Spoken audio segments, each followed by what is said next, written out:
Kemudian saya pernah tanya juga, kenapa sih kok bisa terjadi purging ya? Kenapa kok bisa terjadi breakout? Dalam istilah kedokteran itu tidak ada.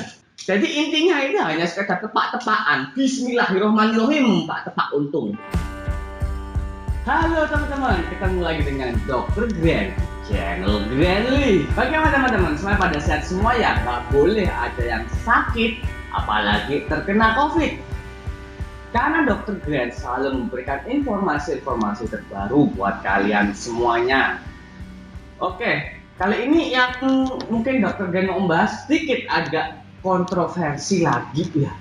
Setelah lama tidak melakukan kontroversi. Lalu, hal kontroversi apa yang kita bakalan ulas kali ini? Yang bakalan kita ulas kali ini adalah, ini awal-awalnya ya, ini ada pertanyaan dari teman-teman subscriber ya, ataupun juga follower, ataupun siapa aja. Dok, kenapa kok saya pakai skincare ini purging ya? Kenapa kok pakai skincare ini breakout ya? Nah ini, aku yang gak bingung nih. Karena dulu, pada waktu aku masih kuliah ya, masih usia masih 17 tahunan gitu. Pada waktu saya masih kuliah kedokteran, aku nggak menemukan istilah-istilah purging ataupun breakout. Jadi, aku pada waktu itu ya, mungkin aku lagi tidur mungkin ya. Atau mungkin aku lagi SMS-an. Zaman dulu nggak ada WA, belum zaman BBM juga. Jadi ya kayaknya aku ketiduran atau SMS-an ya sama cewek-cewek. Biasalah, anak-anak kedokteran laki cowok-cowok itu kan banyak yang disukai cewek-cewek, hal yang biasa kan. Nah, ini yang aku bingung, kok nggak ada ya? Nah, kemudian saya sempat bertanya kepada seseorang yang ya seorang dokter spesialis kulit. Ada nggak sih istilah purging ataupun breakout di dalam ilmu penyakit kulit? Jadi istilah purging atau breakout ini lebih ke arah istilah dalam estetika. Dalam istilah kedokteran itu tidak ada. Nah, terus bagaimana ini? Lalu kenapa kok booming ya kata-kata purging dan breakout?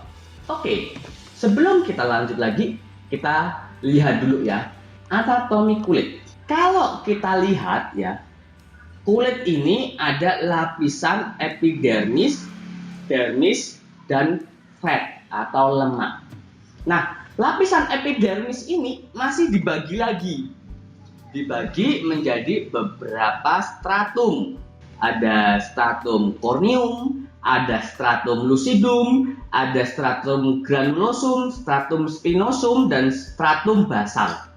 Nah, kalau kamu lihat di gambar itu ya, yang mulai ada titik-titiknya itu adalah stratum spinosum dan stratum granulosum juga ada, dan stratum lucidum dan stratum corneum yang kamu lihat itu hanya berupa lapisan-lapisan saja ya, jadi tidak ada titik-titiknya.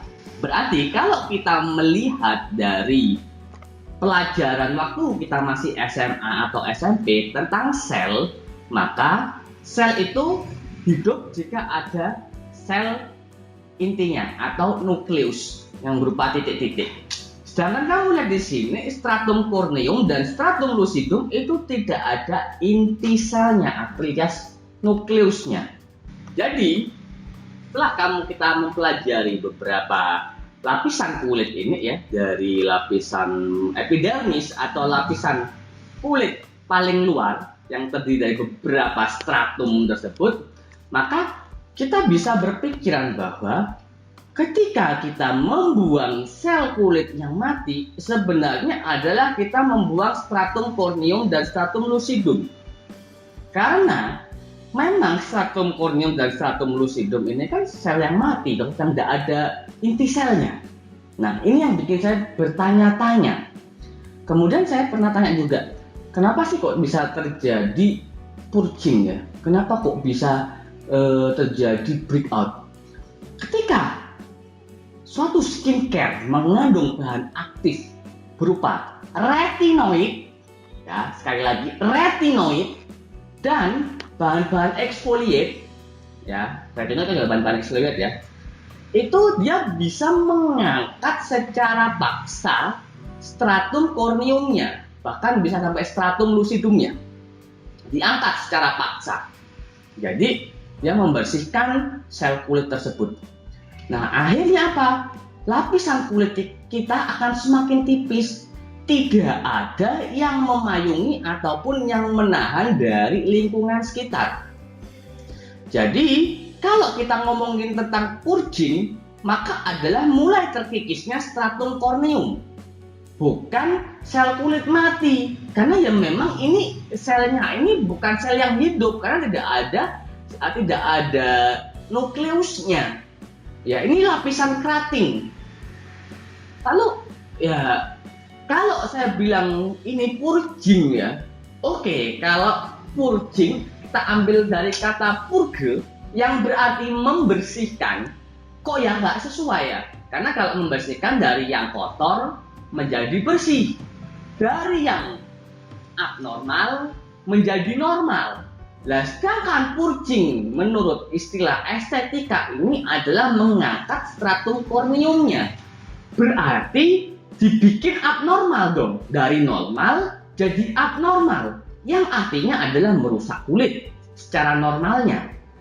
Kalau untuk dilakukan di suatu klinik kecantikan ataupun oleh seorang dokter, hal itu sih wajar. Karena begitu kita datang ke dokter, maka kita tahu bahwa apa yang dilakukan dokter adalah tindakan-tindakan invasif.